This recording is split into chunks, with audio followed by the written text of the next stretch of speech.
Moscow. For 70 years, gripped in a Soviet straitjacket by communists who ruled with an iron hand.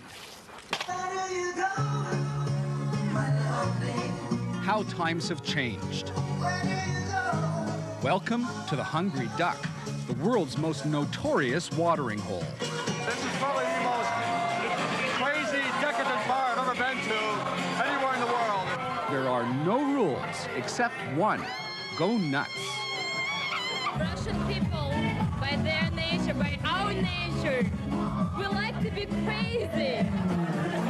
Crazy? This is a wild frontier bar in a country that sometimes seems out of control. And behind this chaos and the shedding of Soviet inhibitions is a Canadian, Doug Steele.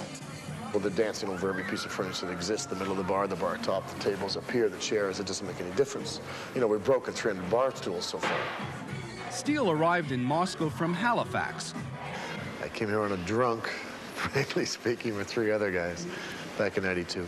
Doug may have arrived here drunk, but he quickly sobered up to the opportunities, going from grocery salesman to tourist to Russia's top saloon keeper in 6 tumultuous years. We allow these people to do anything they want to, and we won't stop them. Stop them? Doug downright encourages them in ways no liquor board back home would allow.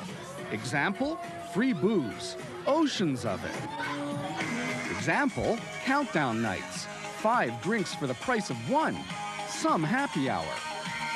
Example, ladies' night, women drink free for 2 hours.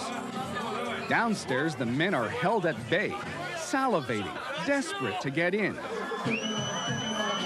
Upstairs, if free booze isn't excitement enough, the heat's cranked up by a male stripper, and 400 boozed-up women are turned on. Soon, the stripper's pulling off one of the women's clothes. And, well, we can't show you the rest. Then here come the men. This is marketing, Moscow style. We're selling entertainment, we're selling sex. Political correctness, Doug left that behind in Canada. We'd be sued by every ladies' feminist group to begin with, plus the liquor laws, plus everything else, so that'd be shut down right away. No danger of that here in the wild new frontier that is Moscow. It's a sharp contrast to Doug Steele, family man. He insists that Moscow is home. He's been with his Russian girlfriend for 5 years. You have a 2-year-old daughter. Would you let her come to the Duck? No, of course not. Why not? Because she's my daughter. There's a difference. Other people's daughters, well, they're fair game in Steele's entertainment empire. Besides the bar, he's got a cut of 2 other restaurants. We get visas done for $40 a head. And on the streets of Moscow, it's Steele who's hustling. A decadent capitalist on the prowl for business. You still have to go where your money is, and in Russia, that's Moscow. Doug's so successful that Russians now call him to make deals. There's a lot of people making a lot of money here. It's not just it's exciting to do business here. I mean, it's not routine here. Not routine? Check out the Duck security camera. That's Duck TV. Forget Moscow. This is Dodge City. This would be 5 or 6 times a week. How does that compare to like back home in Halifax? Well, 5 or 6 times more. And showdown at the OK Corral. So he kind of hits him and then blows one into the ceiling with an AK-47. Does it happen a lot that you have people shooting off guns in the club? Well, we now have, 4 bullets in the ceiling and 3 in the floor. Violence, crime, and corruption. It's all part of the new Russia. Doug Steele calls it the game. He cultivates the image of toughest hombre in town, posing for a magazine with menacing bodyguards. A lot of people have been blown up, shot, and God knows what else to them here. Business people. For insurance, Steele pays off government officials and mafia mobs, buying protection.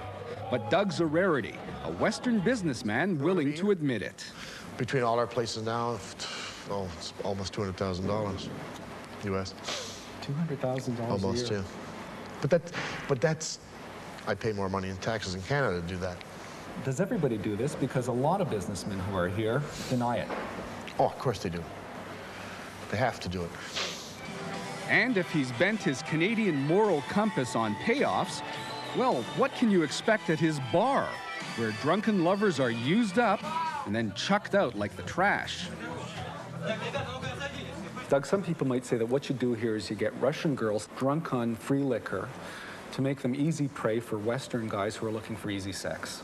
Do you have any moral and ethical concerns about doing that? As far as I'm concerned, I mean, it's not just the men coming to the women to pick up the women coming to pick up the men.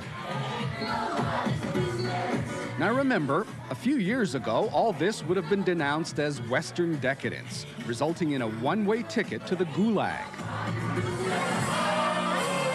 But now, even the old Soviet anthem is just another bit of hungry duck entertainment. And as the hustle begins again, the godfather of this den of iniquity settles back. With nerves of steel, Doug's making a fortune out of Moscow nights. And it's always interesting to see something you've created or an idea, and that just goes and goes crazy. Halifax was never like this.